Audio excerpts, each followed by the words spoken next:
আচলতে মই কিতাপ পত্ৰও ইমান জ্ঞান নাছিলে আৰু খুব সৰু তেতিয়া। আৰু মোৰ মায়ে কৈছিল যে ৰাতি যদি শুওঁতে পঞ্চসতীৰ নাম লৈ পেলাই শুৱা হয় তেতিয়াহ'লে ঈশ্বৰৰ কৃপা হয়। তাতকৈ বেছি একো বুজি পোৱা নাছিলোঁ।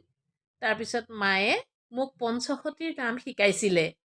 মোক ক'বলৈ শিকাইছিলে যে পঞ্চসতীৰ নাম এইকেইজনৰ নাম। তেওঁ হয়তো কোনোবা গ্ৰন্থত পাইছিলে, মই নাজানো।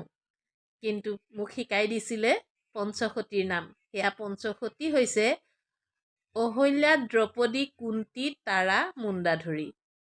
আকৌ এবাৰ কৈছোঁ, অহল্যা, দ্ৰৌপদী, কুন্তী, তাৰা, মুণ্ডাধৰী। যদি আপোনালোকৰ এনেকুৱা ধৰণৰ ভিডিঅ' ভাল লাগে তেন্তে মোৰ বীণাপাণি ভৌমিক তাইত এই চেনেলটো ছাবস্ক্ৰাইব কৰি দিব। সদায় মই জনা কথাকেইটা জনাবলৈ আপোনালোকৰ লগত থাকিম। ধন্যবাদ।